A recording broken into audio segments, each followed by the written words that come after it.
Bonjour à tous, alors on se retrouve pour une nouvelle vidéo sur Struts 2 et on va parler aujourd'hui des formulaires. Donc les formulaires permettent justement de pouvoir saisir des données par différents moyens en fait, et le but du jeu ça va être d'envoyer ces données aux fameuses actions. Donc un formulaire est toujours associé ici à une action en utilisant la balise s2.form et en précisant l'action que l'on veut utiliser. Il faut aussi savoir qu'on peut toujours utiliser les méthodes en get et en post en plus pour dire soit que les variables apparaissent dans l'URL en get ou alors qu'elles sont encodées grâce à post.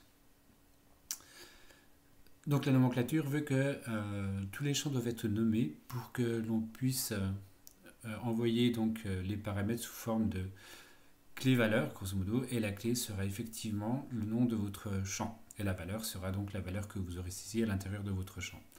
Et tout ceci va être envoyé tout comme pour les liens en fait à l'action. Ça va être injecté dans l'action qui va correspondre en utilisant les fameux setters qui correspondent exactement au nom de vos champs. Donc un petit exemple pour illustrer ceci.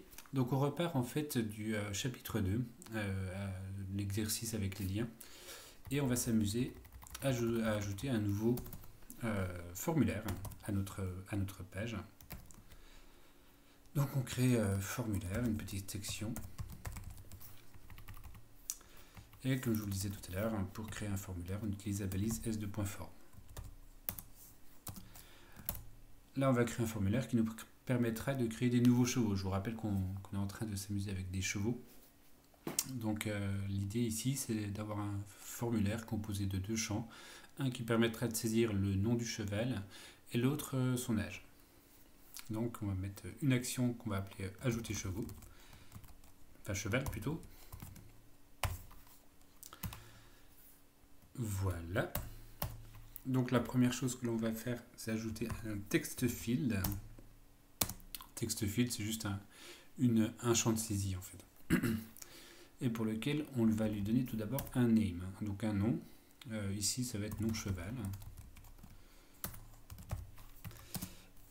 Il va être étiqueté par un texte qui va le précéder, un label. Donc du coup, ici, ça serait exactement le texte qui va apparaître à gauche du text field. Donc on peut mettre ici saisir le nom du cheval. Et voici pour le premier text field. Et on va mettre un second text field. Text field name. Donc là, ça sera l'âge du cheval. Âge cheval. Label. Saisir l'âge du cheval. Et voilà. Pour pouvoir envoyer le formulaire, il faut un bouton Submit qui s'écrit s2.submit.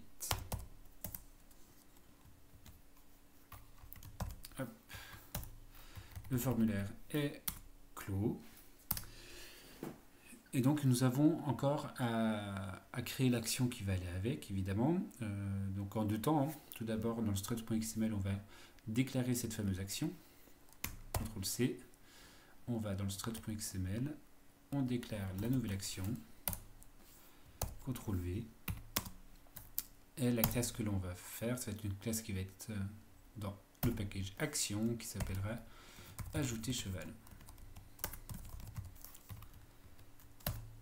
Si tout va bien, cette page nous emmènera vers /webinf /jsp détail cheval. Donc la page précédente, comme ça nous permettra de récupérer le détail du cheval que l'on vient d'ajouter. Donc créons la classe qu'il nous manque. Donc avec sous Linux, c'est un alt entrée, create class ajouter cheval, on dit oui. Et on va déclarer ceci comme étant une action. Donc c'est action support. Ceci ne change pas. Par contre, là on peut commencer à essayer de refactorer un peu, parce qu'on se doute évidemment que pour ajouter un cheval, je vais devoir accéder à notre façade. Donc là on se rend compte qu'il y a déjà trois actions qui vont accéder à cette façade. Ça commence à faire beaucoup. Et ça fait du coup pas mal de duplication de code. Donc une solution que j'adopte, même si je n'adhère pas à 100%, c'est de créer en fait une classe abstraite qu'on va appeler contexte, qui va étendre action support. Donc en gros c'est une action. Elle va implémenter application aware, donc elle va être au courant des variables d'application. Et je vais déclarer ceci comme étant une classe abstraite.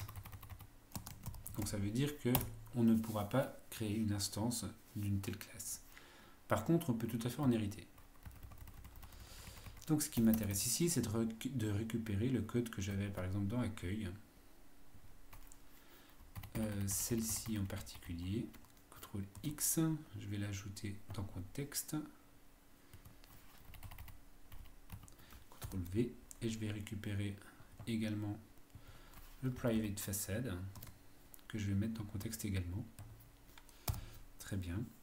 Et je vais créer juste un petit getter sur la façade pour que les filles qui étendront cette classe puissent y accéder facilement.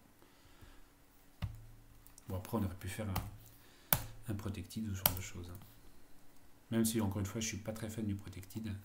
Donc on vérifie qu'ici tout roule bien, donc c'est le cas. Impeccable. Donc on peut refactorer accueil en disant que maintenant ce n'étant plus action support, mais effectivement contexte. Donc là nous avons un problème de compilation. Effectivement la façade n'est pas accessible. Il faut juste passer par getFacade. Et voilà, le tour est joué pour cette classe là. On va enlever les imports inutiles. Voilà. Et on passe à récupérer un cheval, donc même délire. On vire tout ceci. On va étendre pas action support mais contexte. On vire notre façade. On vire le set application qui est déjà fait dans la classe contexte et on transforme notre façade en getFacade. Et le tour est joué. Et donc il ne nous reste plus qu'à faire notre ajouter cheval de la même façon, donc en n'étant pas action support, mais on va étendre contexte comme les autres. On enlève l'import, d'ailleurs ça me fait penser que là j'ai pas nettoyé. Hop, très bien. On revient sur ajouter cheval. Donc comme nous le disions tout à l'heure, nous avions deux paramètres que nous voulons récupérer. Donc le premier était de type string, c'était le nom cheval. Le second, c'était un integer, enfin un int, et c'était âge cheval. Parfait. Pour que l'action puisse être alimentée par les paramètres, il faut à tout prix avoir des setters. Donc on va mettre les setters tels qu'ils nous intéressent. Donc je vais mettre le couple getter-setter. On n'a pas forcément besoin de getter dans l'immédiat, mais quand on aura la gestion d'erreur, ça pourra nous être très utile. Donc ceci c'est OK. Alors, nous avons tout à l'heure précisé le fait que la JSP cible allait être détail cheval. Donc je vous rappelle que dans détail cheval, on est censé ici avoir une propriété qui s'appelle cheval, qui est de type cheval, pour lequel on puisse accéder donc au nom, à l'ID cheval et à son âge. Donc ce qui signifie, si on fait le parallèle avec récupérer un cheval, on avait tout à fait un champ qui s'appelait cheval avec un getter qui allait avec. Il était récupéré ici, instancié, et du coup on pouvait y accéder depuis la JSP cible. Et là c'est exactement le même délire, encore une fois. Donc on va créer un champ de type cheval, qui s'appellera cheval également. On va faire le getter qui correspond.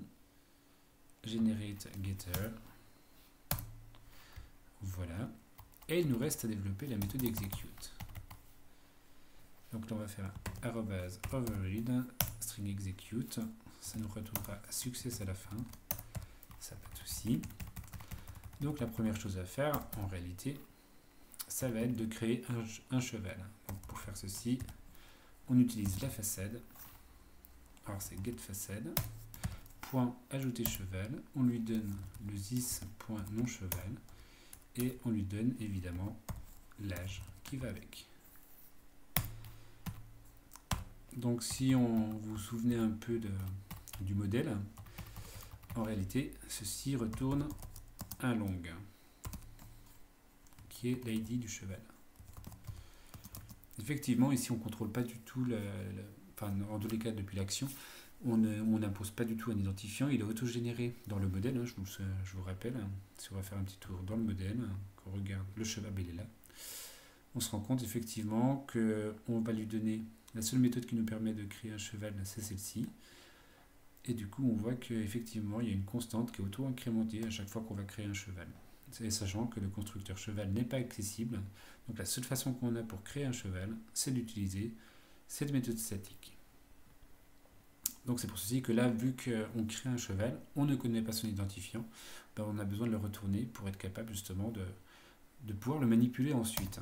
Et c'est ce qu'on va faire exactement maintenant en disant que this.cheval va être égal à, on fait un nouveau appel à la façade, getFaçade, point, et on récupère le fameux cheval qui nous intéresse. Donc ça doit pas être un long, mais ça doit être un int. Voilà. Parfait. Donc là, normalement, si tout va bien, ça devrait se comporter de la façon suivante. On aura le formulaire qui va s'afficher. On pourra saisir un nouveau nom de cheval, ainsi que son âge. Et en cliquant sur valider, on devrait se diriger vers la page qui nous permet d'afficher le détail du cheval créé. Vérification.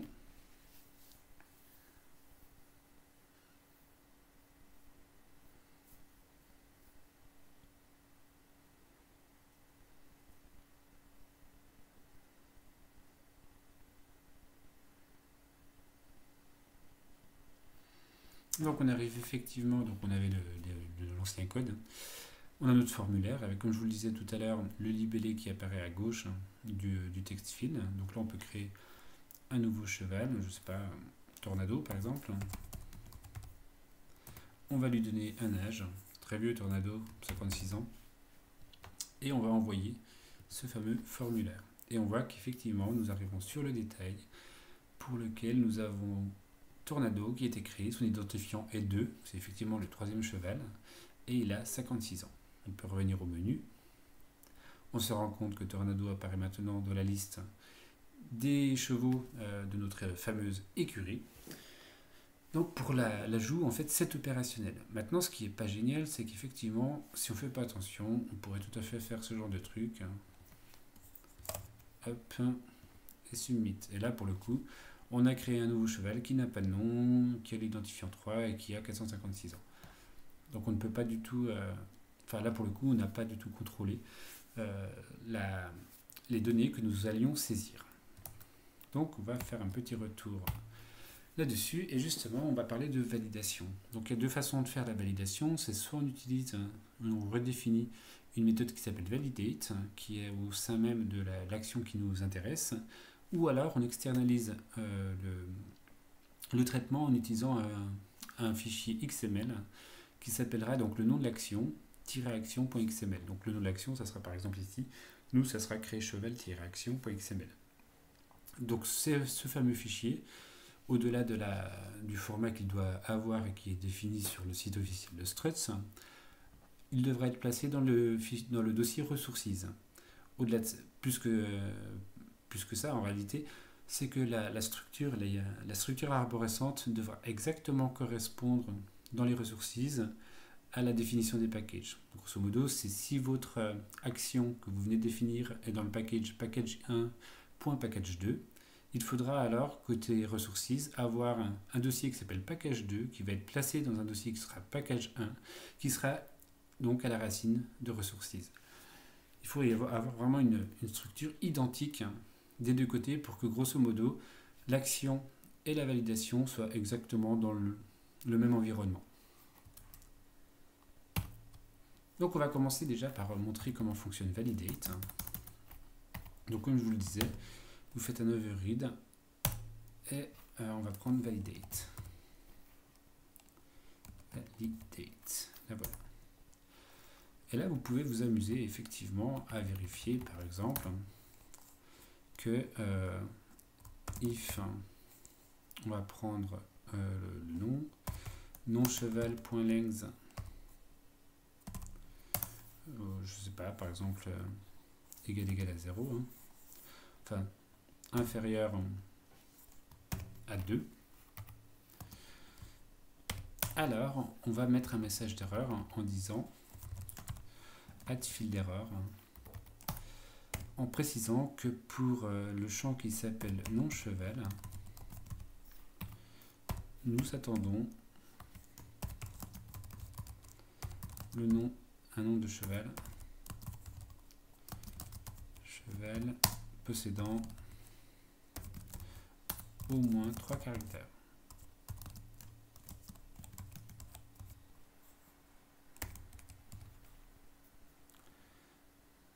Enfin, au moins 2 caractères plutôt, c'est mieux.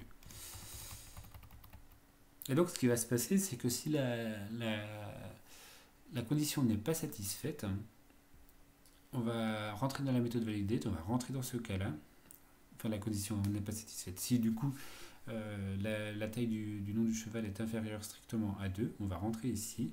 À partir du moment où on va ajouter quelque chose dans add fil d'erreur, ça va avoir pour conséquence de casser l'exécution, la chaîne d'exécution. Si bien qu'en réalité, la méthode execute ne va pas être exécutée et on va retourner input à la place de success. Donc c'est complètement automatique le retour d'input, et c'est pas du tout géré. Et c'est pareil, on peut vérifier aussi, par exemple, que l'âge du cheval ne peut pas être inférieur à 0.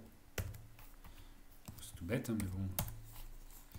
Et dans ce cas-là, nous irons add fil d'erreur, h cheval,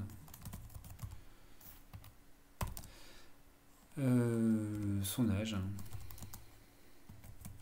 doit être un nombre positif, évidemment.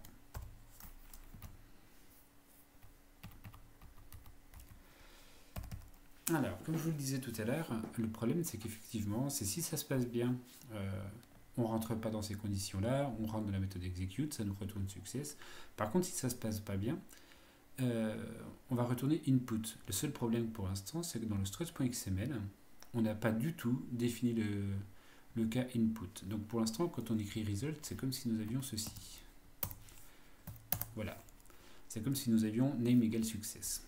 Du coup, en fait, ce qu'il faut faire en réalité, c'est d'ajouter une deuxième condition en disant que si jamais j'ai input, alors on va se diriger tout droit vers la même page. On restera sur JSP/accueil. C'est-à-dire qu'on ne passera pas à l'étape du détail du cheval puisque le cheval n'aura pas été créé.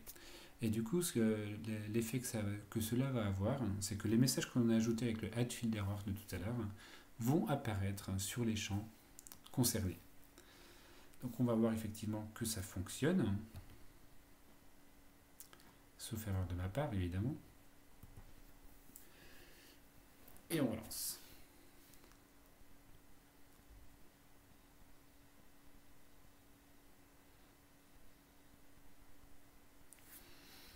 Bon, d'ailleurs, j'aurais dû mettre une condition qui doit être... Donc là, typiquement, si je mets rien du tout ici et -5 ici, je submit. On voit qu'il y a deux messages d'erreur qui apparaissent. Nous attendons un cheval qui possède au moins 2 caractères et nous attendons aussi un âge qui doit être un nombre positif. Donc en réalité, si je mets juste tornado bis, son frère, si je valide de nouveau, on voit que la première condition du coup est validée, par contre la condition ne l'est toujours pas, la seconde. Du coup ici, si je mets effectivement qu'il a 12 ans, maintenant les deux conditions sont satisfaites et je passe au détail du cheval. Donc on reprend maintenant avec la deuxième façon de faire, donc c'est-à-dire utiliser des validateurs. Donc pour ceci, on va déjà décommenter on va commenter en tous les cas ce qu'on vient de faire dans le validate. On va le faire autrement. met ceci en commentaire. Et on va se fixer, on va se baser sur la documentation officielle de Struts, qui est ici. Donc on récupère dans Struts sa page core developers validation.xml, le petit bout de code qui m'intéresse, qui est celui-ci. Hop, donc ne pas oublier l'entête qui va avec. On va créer, comme on le disait tout à l'heure dans la petite présentation, un dossier qui doit s'appeler ici action et un fichier XML qui devra avoir pour nom exactement ajouter cheval validation.xml. On colle le code que nous voulons récupérer et il nous reste à adapter effectivement le code. Donc ceci dégage, j'en ai pas besoin. Donc nous avons, on peut faire des trucs super compliqués en fait, mais là vous verrez tout de suite, on a des petits tests simples à faire. Vous allez voir qu'effectivement dans FieldName il va me proposer ni plus ni moins que les deux propriétés de l'action. Donc c'est soit non cheval, soit cheval. Donc on va prendre le non cheval. Alors nous voulons tout d'abord que celui-ci soit effectivement renseigné. Bon, en réalité, celui-là n'est pas vraiment utile à partir du moment où on va lui dire, par exemple,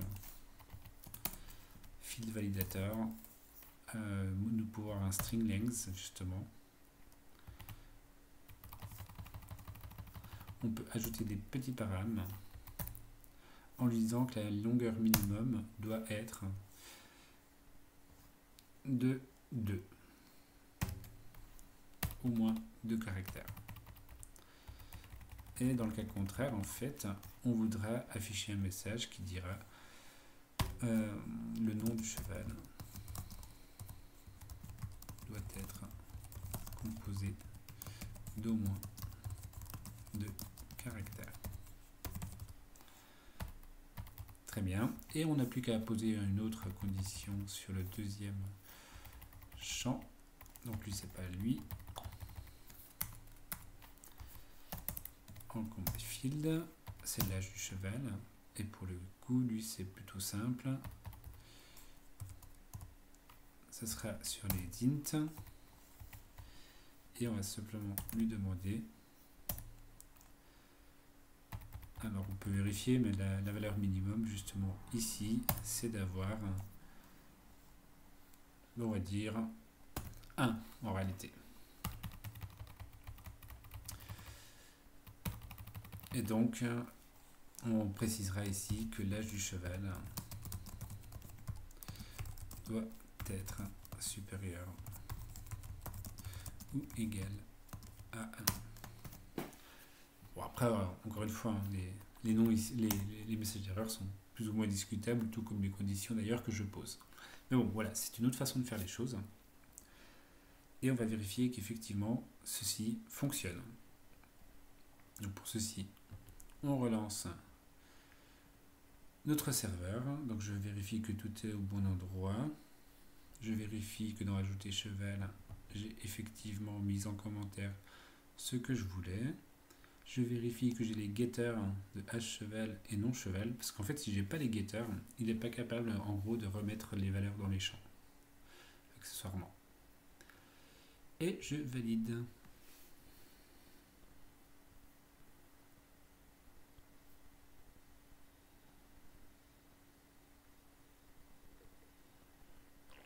Donc si je ne mets rien,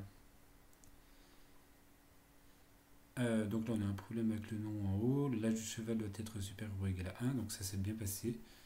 Par contre ce qui n'est pas passé, c'est le fait d'avoir un tornado ici. Donc on va vérifier avant que ça ne parte en sucette. Vérifier notre fichier XML.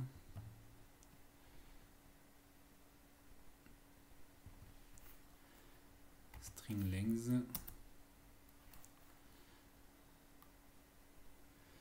Donc on va mettre quand même un field de validator string required. Le champ est obligatoire. Voilà. On va relancer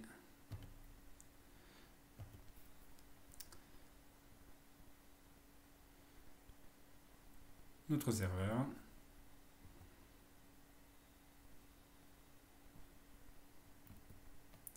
On va vérifier tout ça. Lui, on a mis -5. Donc le champ est bien obligatoire. Si je mets 1, A, voilà, le nom du cheval doit bien être composé d'au moins 2 caractères. Donc si je mets Super Tornado,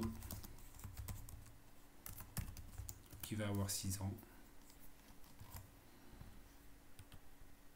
là du coup les conditions sont satisfaites, le validateur a laissé passer les informations et tout roule. Donc voilà, j'espère que ce petit tuto sur la gestion des formulaires, donc effectivement ce sont des types simples et donc on peut faire des choses beaucoup plus compliquées avec des dates, avec tout ce que vous voulez. Il y a tout un système en fait de conversion de type qui permet justement, vous l'avez vu, hein, nous avons tapé des chaînes de caractères en réalité et ça s'est automatiquement transformé en entier dans les actions. Mais ça peut être aussi du format date, ça peut être d'autres formats plus compliqués que les strings simplement. Donc j'espère que ce tuto vous aidera et on se retrouvera évidemment pour d'autres tutos sur des composants différents. Typiquement, le prochain devrait s'orienter vers les selects que nous utiliserons dans un formulaire. À bientôt!